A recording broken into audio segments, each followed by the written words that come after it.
check this out. Ninjaland Games presents the best tips and tricks for Fallout 4.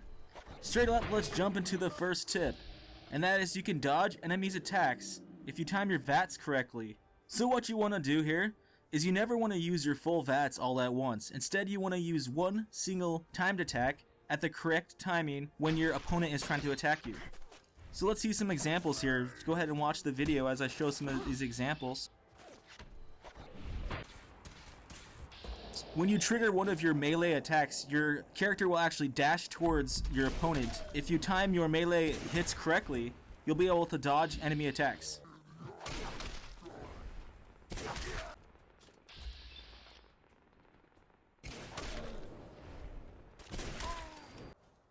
Shoot the enemy from long range, and when the enemy starts coming close to you, switch to your melee close range weapon. Then you want to attack once with the VATS when the enemy tries to attack you. Then you want to swing without using VATS, and then you want to go back into the VATS when the enemy tries to attack you again. Basically what this allows you to do is to get in a maximum amount of hits on your enemy while also dodging his attacks. So let's see some examples here. If you see from the video here, I go into VATS right when the enemy is about to attack, and then I trigger my attack right when he's about to hit me. So basically it makes me invincible, dodging his attack. Then I'll swing a normal hit with my melee to basically allow myself to recover stamina, but also to get that extra hit in while the enemy is recovering from their hit. And then right when he gears up to swing and hit you again, you want to go into your VATS and dodge the attack again. And you can keep doing that, and you can also just keep swinging on them if they don't attack you immediately. Maybe your weapon will stun them.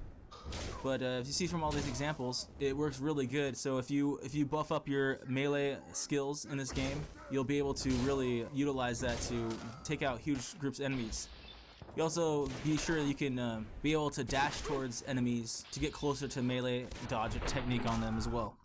Alright, another huge tip for this game is, of course, always remembering to quick save before you get into battles.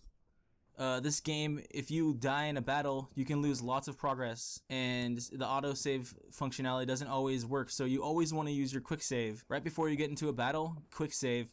And after major important events, also hard save by creating a new save file on whatever system you're on. The autosave functionality, I would not trust that in this game. And so that's a huge tip and a huge point for this game, is to always be constantly quick saving before each battle and hard saving after particular events or tough battles.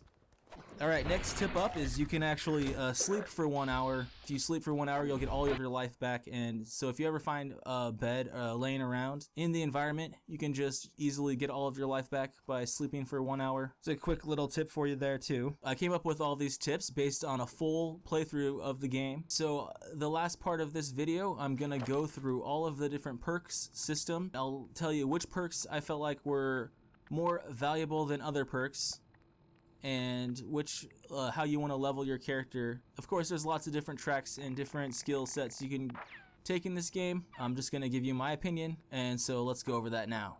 Okay, so starting off with the perk system and leveling system, you're going to have your main stats at the top, and those are your basic stats that are actually very powerful in this game. There's no level cap, so you can get as many skill points as you need to max out whatever kind of area that you want in this game. I heavily suggest, if you're new to Fallout 4, to put in a lot of stats into your strength and endurance, which is basically it's your attack and your defense in a normal RPG. Another really interesting skill that I got that was really powerful. So the different types of blacksmithing skills, such as blacksmith and modding weapons, are definitely skills that you're going to want to get, because your attack for your weapon will significantly improve. Another huge skill that I found to be really powerful was the Mysterious Stranger. It's actually really fun to have.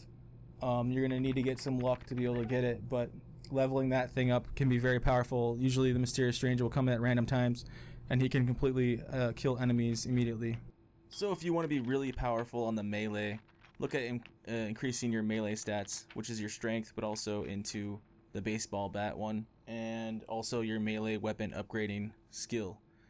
These kind of stats are just basically going to make it sure that your melee is at the strongest it can be, so that you can utilize the dodge tactic that I explained You also want to make sure you have enough action points for your VATS system so that you can use that dodge technique. Other than that, there's a lot of other stats. I like to keep a couple levels of points that just on hand in case I need to use them in case of persuading someone or unlocking doors or what have you. So there's a bunch of perks in this game that actually don't really pan out to be really that great, so just carefully read each one and be really careful with the ones you pick. Going for a good melee and a long distance weapon is actually very smart, so you can hit people from long distance, and then when they get close to you, you'll be able to melee them and do some really heavy close range damage. It's always nice to have a couple stats on hand to put into the pack rat or the pack stat that lets you hold more equipment. That's always nice to have in cases where you get overloaded and need to go back and drop a bunch of junk at your fort. But overall, I'd also like to say that you can get a lot of experience for increasing your intelligence stat that will help you level up faster. Another way to get a lot of good experience is to just be cooking food and building your fortress on occasion. You can get a lot of extra bonus experience just for doing small things like that, and so that's one thing that adds up over time. Anyways, if you have any recommended perks or stats that work really well, please comment below. If you like this video and you'd like to see more videos like this, please like and subscribe, and thank you for watching Ninjaland Games. Be sure to check back for all the tips and trick videos and other things I'll have on this channel. Hope to see you then. Bye.